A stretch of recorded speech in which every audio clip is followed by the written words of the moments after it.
Vision, ressenti, pouvoir extrasensoriel. Le monde qui nous entoure est un véritable mystère pour chacun d'entre nous. Mais alors, comment comprendre et trouver un sens à tout ça? Ensemble, nous allons traiter le thème de l'intuition qui touche la majorité d'entre nous. Don de la nature, développement normal de l'humain, tant de questions sans réponse, tant d'hypothèses à en perdre la vision.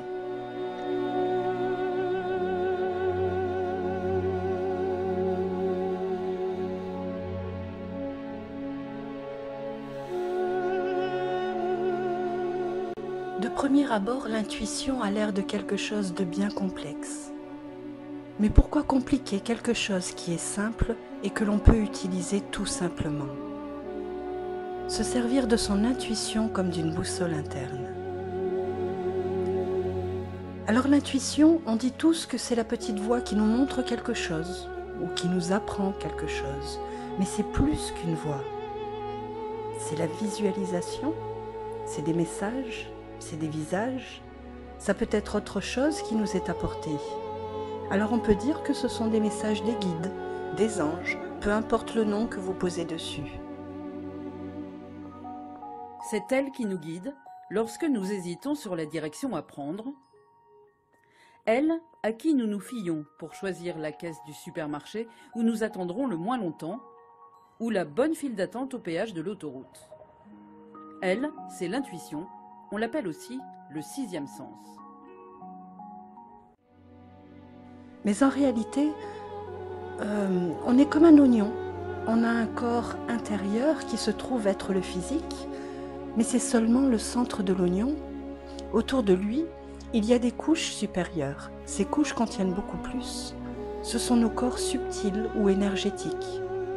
Et ces différents corps nous donnent accès à des mémoires, nous donnent accès à plus de confiance, et en même temps l'ouverture des dons, l'ouverture de l'intuition, de la clairvoyance, de la clairaudience.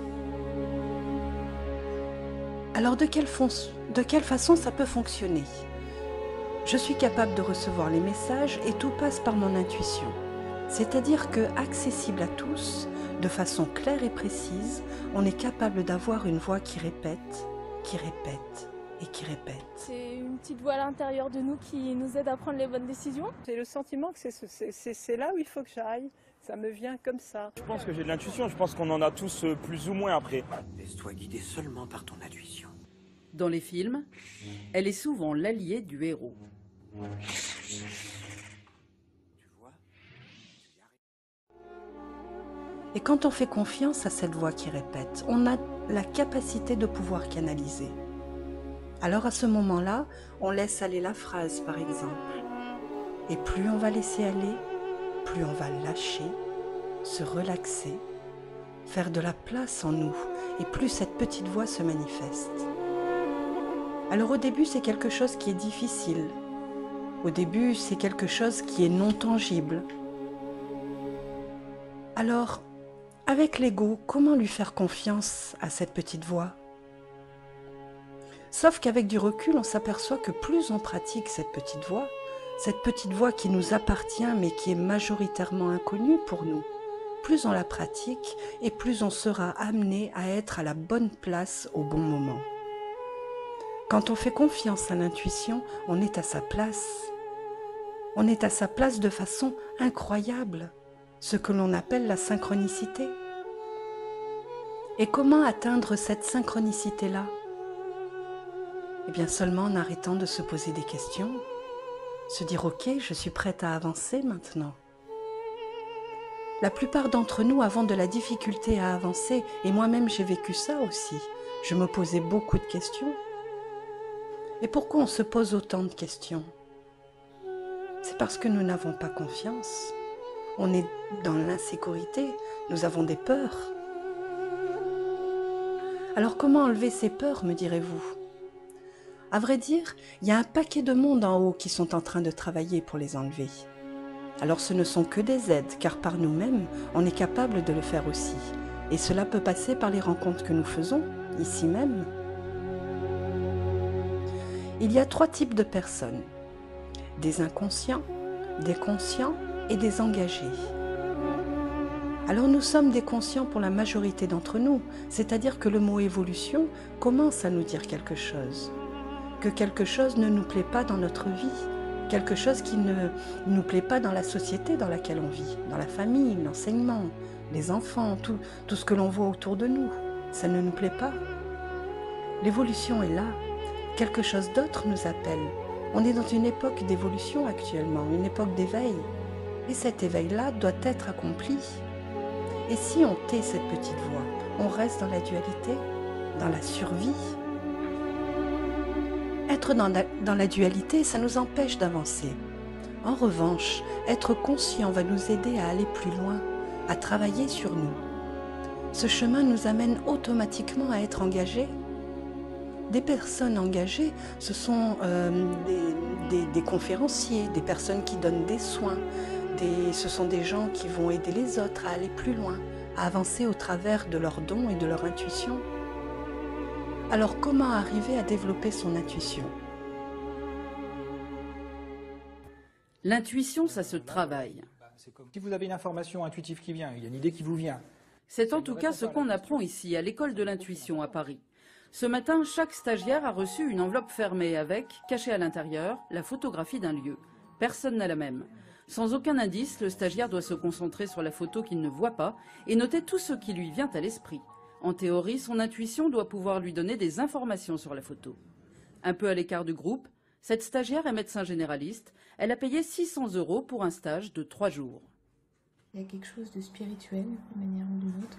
Alors la balle rebondissante, une notion de créer de la joie en fait. Voici le moment d'ouvrir l'enveloppe. Ah marrant. Roland Garros, ça. Ouais. Alors tu as décrit une structure principalement rectangulaire, tu étais dans des couleurs dominantes de rouge. Rouge comme la terre battue, rectangulaire comme le court de tennis. Hasard ou intuition, parmi tous les mots écrits, cela était bon. Valérie Coster entend s'améliorer, persuadée que son intuition sera utile aux patients. Dans des observations cliniques ou quand on reçoit des patients ou même dans la vie de tous les jours, avoir entre guillemets des perceptions intuitives peut être un atout majeur.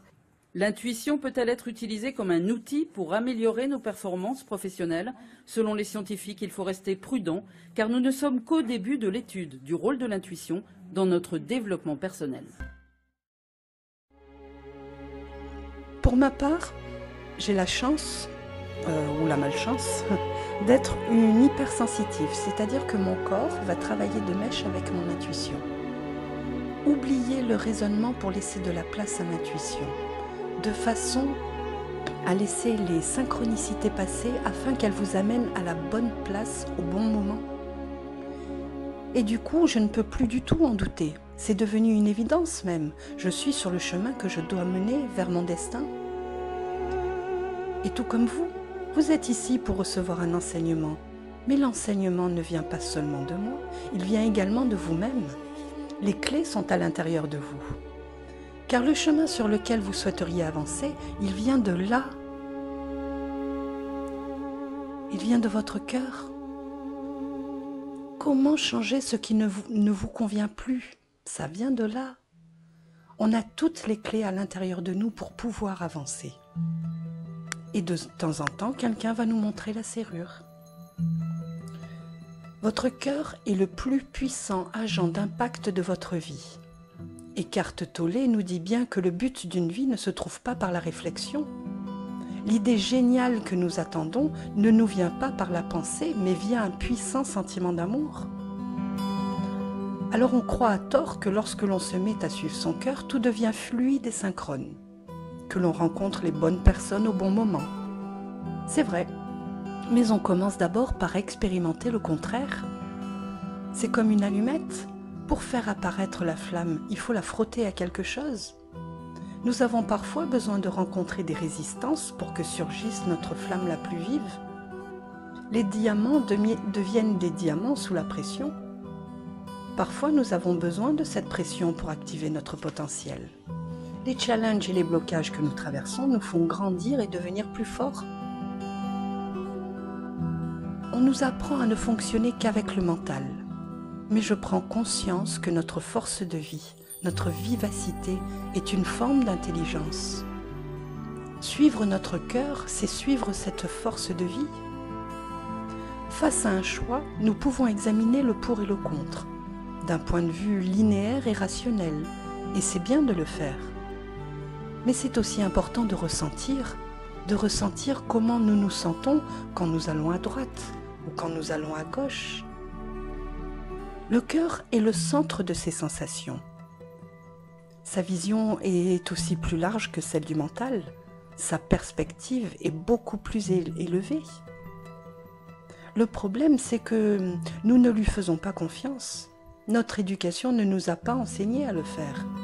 Nous ne commençons à lui faire confiance que lorsque nous en faisons l'expérience. Pour Einstein, notre intuition a toujours raison. Il la voyait comme un don sacré. Steve Jobs, le créateur d'Apple, disait qu'il faut avoir le courage de suivre son cœur et son intuition. Pour les grands sportifs aussi, l'intuition est essentielle. Cet ancien gardien de but du PSG en est sûr. Lors des tirs au but, son intuition fut quasi toujours bonne conseillère. Moi, j'ai toujours pensé que l'intuition, c'était le contraire d'un réflexe.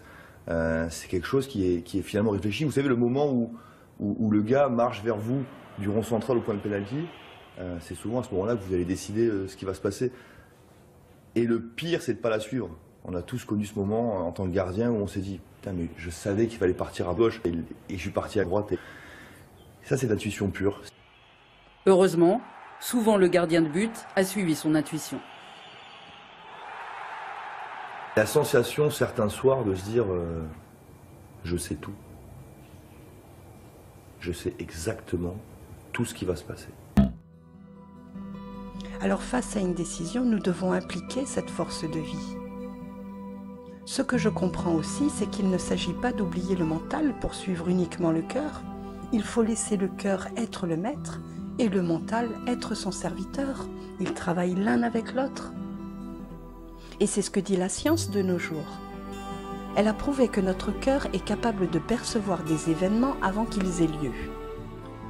L'information va d'abord au cœur, puis au cerveau, puis au reste du corps. Le cœur sait ce qui va se passer 20 secondes, avant que les yeux voient effectivement de quoi il s'agit. Cela explique la sensation parfois de savoir à l'avance ce qu'il va se passer.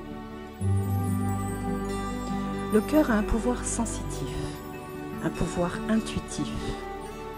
Donc lorsque nous sommes dans un état de cohérence cardiaque, c'est-à-dire d'amour, de gratitude et de compassion, notre cœur envoie des signaux à notre cerveau qui améliorent la coopération entre ses lobes droit et gauche. Nous déployons notre capacité cérébrale lorsque nous sommes dans cet état. La peur et la nervosité nous rendent stupides, elles nous poussent à prendre des mauvaises décisions. La relation entre le mental et le cœur est immense. Plus nous nous sentons en cohérence cardiaque, plus nous expérimentons l'amour, la gratitude et la compassion, et plus nous devenons intelligents, et mieux nous utilisons nos capacités cérébrales. Ces recherches montrent que la puissance du cœur n'est pas simplement un concept spirituel, mais également un concept scientifique qui nous aide à tirer meilleure partie de nos capacités cérébrales. Plus nous sommes dans le cœur, plus nous avons accès à elles.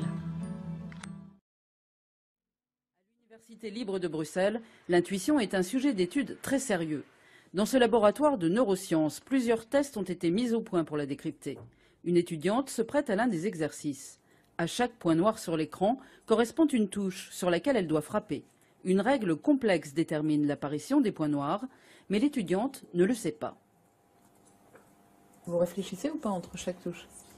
Non, pas trop. J'ai l'impression que parfois je sais un peu où est-ce qu'ils vont apparaître. Exact. L'étudiante anticipe l'arrivée du point noir. Petit à petit, le participant développe justement une intuition, une impression que c'est plutôt là que le point va apparaître à l'écran, mais ne parvient pas à expliquer complètement pourquoi. Trouver la solution d'un problème, mais sans pouvoir expliquer comment, c'est ça l'intuition. Lorsque nous apprenons quelque chose de nouveau, notre cerveau fait de gros efforts de concentration. Et ça se passe ici, dans le cortex préfrontal en rouge. Mais dès que l'information est parfaitement acquise, elle va se ranger ailleurs, dans le noyau codé, cette zone qui stocke des millitions et performante. Les intuitions sont une manière de faire une sorte de court-circuit, d'éviter de raisonner et de reconnaître tout de suite ce qu'il s'agit de faire dans une situation particulière, sans s'engager dans un processus compliqué de raisonnement. Pour Einstein,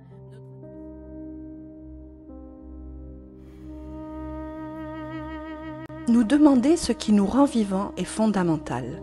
On peut se poser la question à tout moment. Qu'est-ce qui me rend vivante maintenant? La réponse est à ressentir avec le cœur. La pensée ne mènera à rien. Le mental est un peu comme une prison.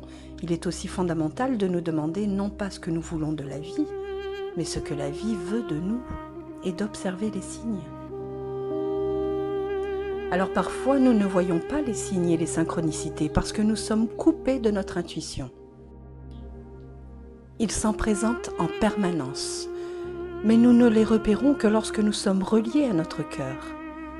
Nos enfants sont déjà dans le cœur, mais le système éducatif tel qu'il est aujourd'hui leur fait perdre cette connexion. Alors comment se reconnecter avec son cœur? Il y a plusieurs manières d'y parvenir. Ce peut être par l'écriture, en fixant son attention à l'intérieur, sur son souffle, sa respiration, son cœur. Ce peut être par la méditation, être dans le moment présent, marcher dans la nature.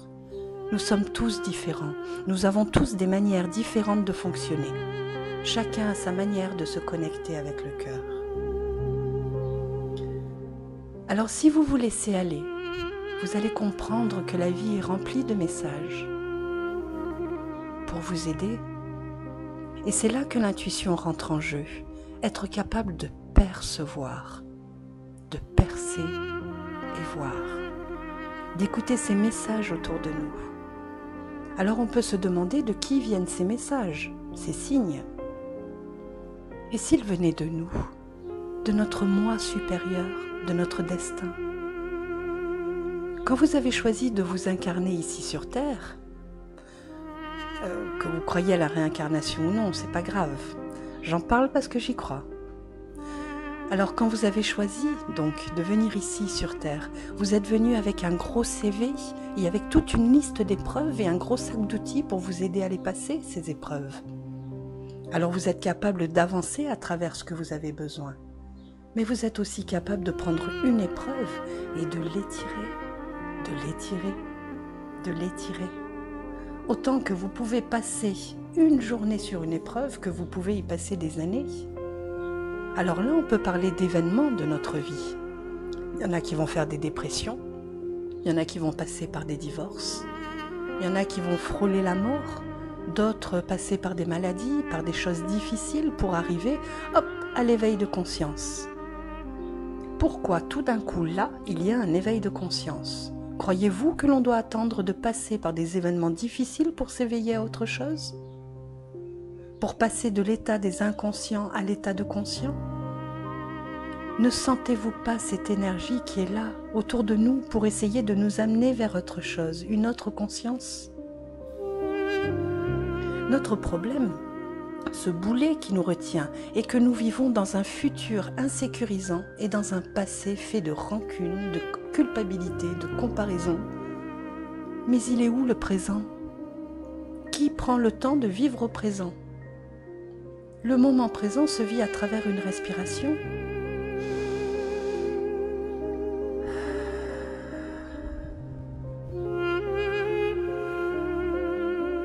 Pendant une respiration, je me suis arrêtée.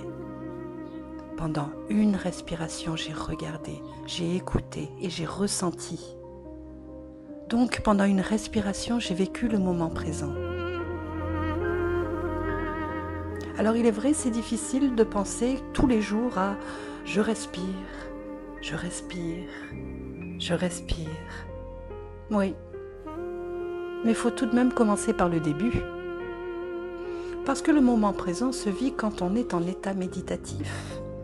Le moment présent se vit quand on se balade dans la nature sous un beau ciel bleu. Le moment présent se vit quand on est en vacances, quand on a le temps de regarder autour de nous. Mais les vacances, Ça devrait être tous les jours, pas seulement 5 semaines par année. Et ça ne devrait pas non plus être juste un ailleurs pour essayer de se sauver de notre quotidien, de fuir ce que l'on n'aime pas. Ça devrait être chez nous, dans notre emploi, dans notre vie personnelle. Il faudrait que ça soit partout, dans notre conscience. Oui, ça doit faire partie intégrante de notre conscience. La conscience, c'est nous amener à l'affirmation de ce que l'on est. Mais savez-vous réellement qui vous êtes? À la question « Qui suis-je » qui serait capable de me donner spontanément une réponse? Êtes-vous un nom, un métier, des valeurs, des sentiments, une éducation peut-être, un savoir?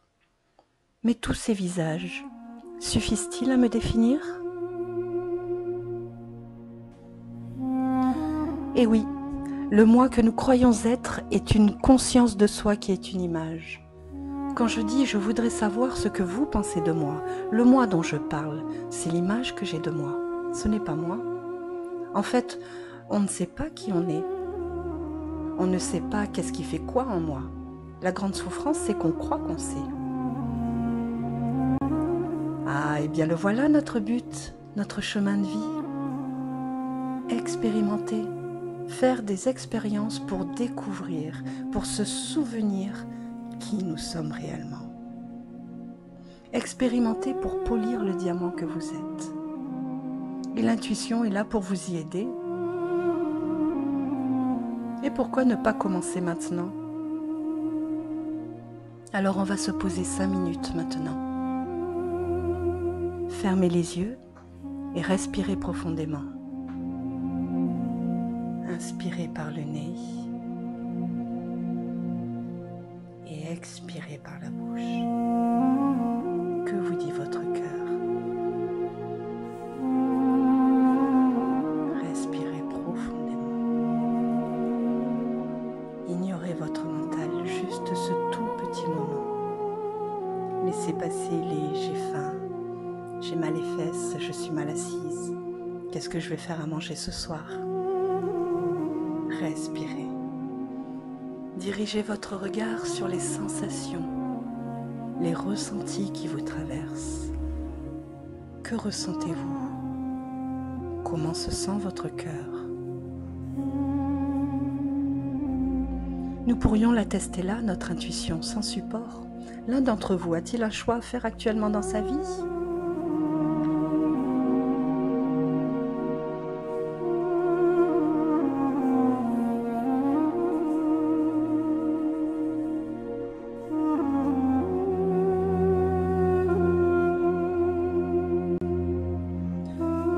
Alors il faut savoir qu'il existe différentes variations de l'intuition. L'intuition dirigée vers soi peut être appelée prémonition, 6e sens, impression, rêve éveillé, visualisation créatrice, etc. Lorsqu'elle est dirigée vers les autres, elle est nommée plus mystérieusement voyance, clairvoyance, médiumnité, canalisation. L'utilisation de l'intuition pour soi ou pour les autres permet d'accéder à des informations qui vont aider à orienter, diriger et prendre les bonnes décisions. Bien comprise, l'intuition est accessible à tous et n'a pas à être associée à des pouvoirs magiques ou spirituels. Elle peut également se manifester inconsciemment et l'on l'exprimera alors par des expressions comme « j'ai eu une inspiration »,« un flash »,« une idée géniale », etc. Alors, nous allons commencer par l'intuition instinctive. Ce type d'intuition se produit lorsque nous agissons de façon instinctive pour nous rassurer, sans trop savoir les raisons qui nous poussent à agir ainsi. Cette sorte d'instinct se manifeste à nous avec force et entraîne souvent des actions impulsives et irrationnelles. Vous décidez par exemple de ne pas suivre le trajet habituel pour vous rendre au travail parce que vous ressentez comme une boule, une angoisse. Vous apprenez ensuite qu'un très grave accident s'est produit et que si vous aviez pris le chemin habituel, vous y auriez probablement perdu la vie. Nous avons ensuite l'intuition sensitive. Alors cette intuition peut aussi se développer grâce à des techniques ou à des outils qui ont pour but de stimuler une réponse sensitive dans le corps. Il existe plusieurs techniques permettant le développement de l'intuition sensitive. La radiesthésie, par exemple, permet à l'inconscient de faire bouger un pendule par le biais des impulsions nerveuses. Le radiesthésiste peut déduire, selon le mouvement du pendule, si la réponse de l'inconscient est affirmative ou négative. La kinésiologie aussi repose sur l'hypothèse que le corps est intelligent et qu'il réagit subtilement pour exprimer ce qu'il désire ou ce dont il a besoin. En fait, le kinésiologue évalue, lui aussi, la réponse inconsciente de la personne testée. Il teste la résistance physique du bras ou de la jambe pour mesurer les impulsions nerveuses que l'inconscient produit. En résumé, un bras à résistance faible indique une réponse plutôt négative et un bras à résistance forte, une réponse affirmative. Il faut bien comprendre ici que ce type d'intuition repose sur une réponse de l'inconscient. Le développement de l'intuition nécessite un apprentissage afin de découvrir la sagesse qui anime cet inconscient. Il est donc primordial d'évaluer la justesse des réponses que le pendule ou la kinésiologie donne avant de leur attribuer un pouvoir illimité. Il est également important de préciser que le mode de réponse binaire oui ou non est relativement restreint et que se limiter à des réponses affirmatives ou négatives ne permet pas toujours de saisir toutes les nuances que l'inconscient peut exprimer. Nous avons aussi les rêves intuitifs. Les chamans, par exemple, ou les peuples de l'Antiquité étaient convaincus que les dieux visitaient leurs rêves. Selon eux, les dieux utilisaient le rêve comme support pour la transmission de solutions pour les problèmes auxquels ils étaient confrontés durant le jour. Carl Gustav Jung, lui, affirme que les rêves possèdent un dynamisme propre qui consiste à long terme à corriger les vues trop restreintes de la conscience. Pour lui, les dieux des anciens sont des ressources créatrices auxquelles l'être humain est lié par le biais de son inconscient. Ces ressources créatrices se libèrent pendant le sommeil, donnant libre accès à un langage symbolique qui, lorsqu'il est adéquatement décodé, permet d'élargir nos pensées et d'élargir notre champ de compétences. La conscientisation des rêves est fort importante puisqu'elle permet à l'individu de mieux comprendre son processus évolutif. Vous ne parvenez pas, par exemple, à terminer un texte, une dissertation, car vous avez toujours l'impression qu'il y manque un élément important. Vous rêvez durant la nuit que vous recevez un cadeau de la part d'un de vos anciens enseignants. Au réveil, vous vous sentez léger comme si vous aviez réellement reçu l'absolution de votre enseignant. Vous prenez alors conscience qu'à votre insu, vous exigiez trop de vous-même, car vous aviez l'impression qu'il fallait prouver vos compétences à cet enseignant. Cette prise de conscience combinée à l'absolution ressentie lors du rêve vous permet de jeter sur votre dissertation un regard nouveau et de le terminer. Nous avons aussi l'intuition créatrice. Alors cette intuition se manifeste souvent à partir d'une réflexion, d'une interrogation, d'une étude qui va permettre l'émergence d'une inspiration pouvant nous apporter un regard neuf et créatif. Les manifestations de l'intuition créatrice peuvent arriver instantanément, comme elles peuvent apparaître après une longue réflexion. Habituellement, nous ne nous rendons pas compte de l'intuition qui se manifeste à nous, trop absorbés que nous sommes par notre désir de saisir, de nous approprier l'information reçue. Les exemples de ce type d'intuition sont nombreux chez les inventeurs, les artistes, les chercheurs. Il est en effet fréquent que les créateurs relatent une expérience créative où ils ont eu l'impression d'être inspirés par une source créatrice impossible à localiser en eux-mêmes. Par exemple, le célèbre compositeur Brahms dit composer sa musique dans un état de semi-trance. Son conscient est temporairement suspendu et les idées se déversent en lui comme s'il était connecté directement avec Dieu. Nous avons l'intuition dissociée. L'intuition dissociée se manifeste chez les personnes persuadées que leur intuition est une manifestation extérieure à elles-mêmes. L'intuition revêt chez elles l'apparence d'une énergie, d'une force qui semble provenir de l'extérieur et transmet une information d'aide. Ces personnes recourent de façon systématique à des croyances spirituelles, religieuses ou ésotériques pour expliquer leur expérience. Fréquemment, elles affirment communiquer avec une personne décédée ou des entités spirituelles. Elles entendent une voix intérieure qui leur prodigue des conseils et elles sont persuadées que cette voix est la manifestation d'un être à qui elles attribuent un pouvoir, par exemple Jésus. Dans d'autres cas, la voix peut elle-même s'identifier comme provenant d'un être doté d'un certain pouvoir. Chaque fois que cette voix se fait entendre, ces personnes lui attribuent une identité distincte d'elles-mêmes, ayant un pouvoir qui les éloigne de leurs ressources créatrices, tout en confirmant leurs croyances.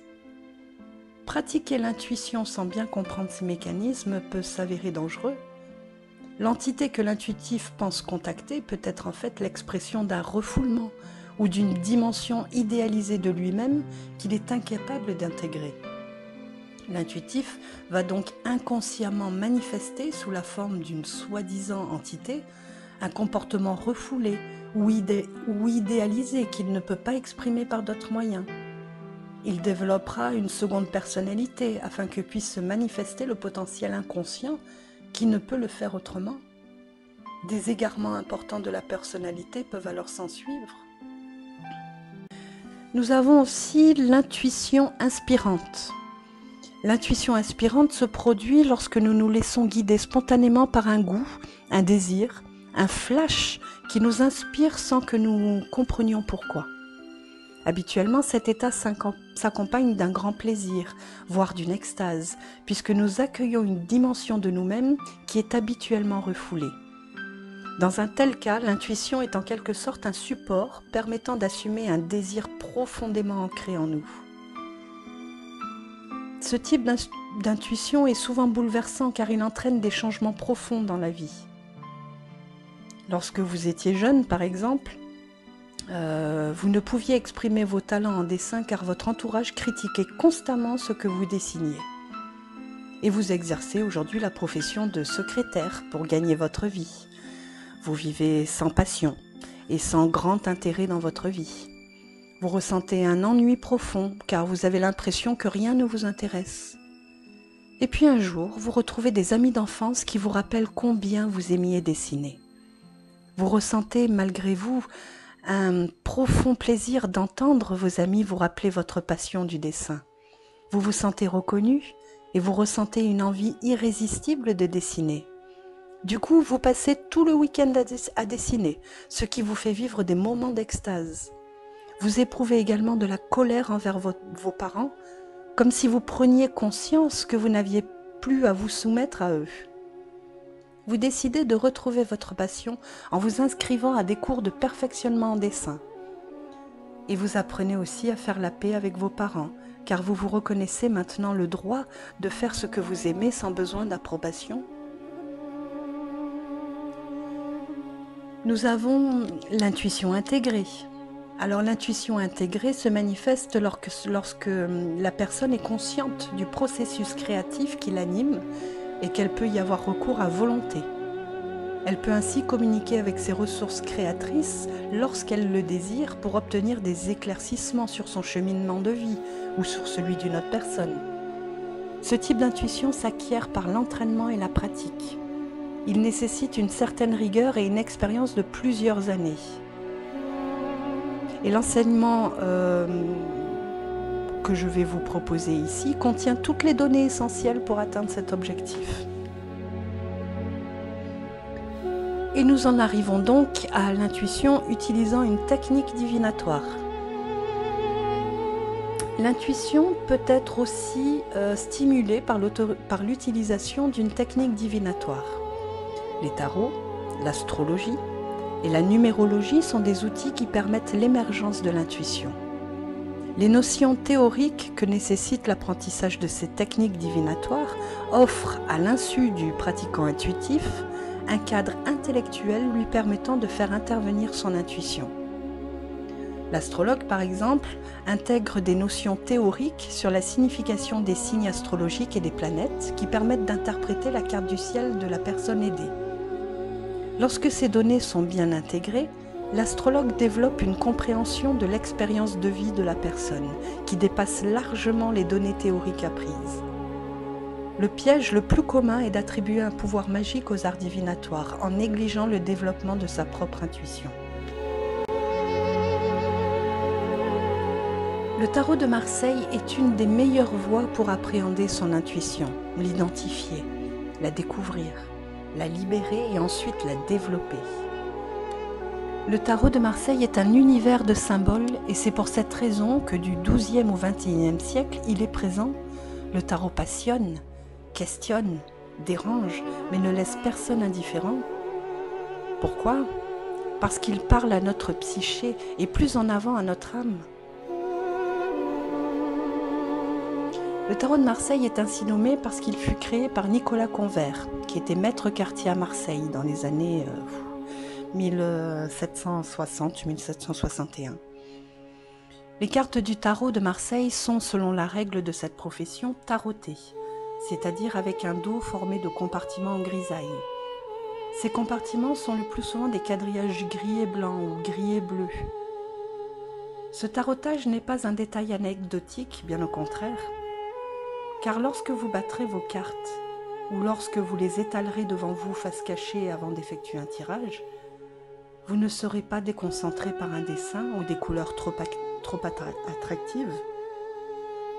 À ce moment si important, la neutralité du dos de la carte permettra à votre vision de rester tout intérieure.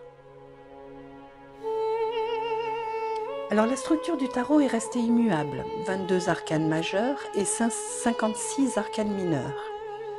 Nous ne nous occuperons que des 22 arcanes majeures, car c'est en effet ces lames qui véhiculent le plus de symboles, de mythes et d'archétypes. Elles parlent à notre inconscient, un langage qu'il connaît, et c'est déchiffré, bien que notre conscient en soit le premier surpris. Comment rester indifférent à ces figures archaïques, parfois à la limite du grotesque? Je ne connais d'ailleurs personne qui n'ait pris un jeu de tarot de Marseille et n'en soit resté comme interloqué. Bizarre, étrange, idiot, stupide, sans intérêt, et pourtant on y revient. On les retourne ces images immobiles, et pourtant si vivantes. Ces masques muets qui semblent vouloir nous parler. Tout le problème est là, chacun sent en touchant et en regardant les lames du tarot que quelque chose s'est passé, indéfinissable mais bien réel. Alors continuez à bien les regarder. À les voir au sens noble du terme, elles vous apprendront bien plus sur vous-même et sur l'existence que vous n'auriez osé l'espérer. Pour ma part, elles m'ont fait faire le grand saut. Pour elles, j'ai tout lâché. J'ai changé de métier et changé de vie. Depuis cette noble décision, nous cheminons côte à côte. Alors parfois face à face, parfois dos à dos, mais toujours ensemble. Car nous ne saurions nous quitter.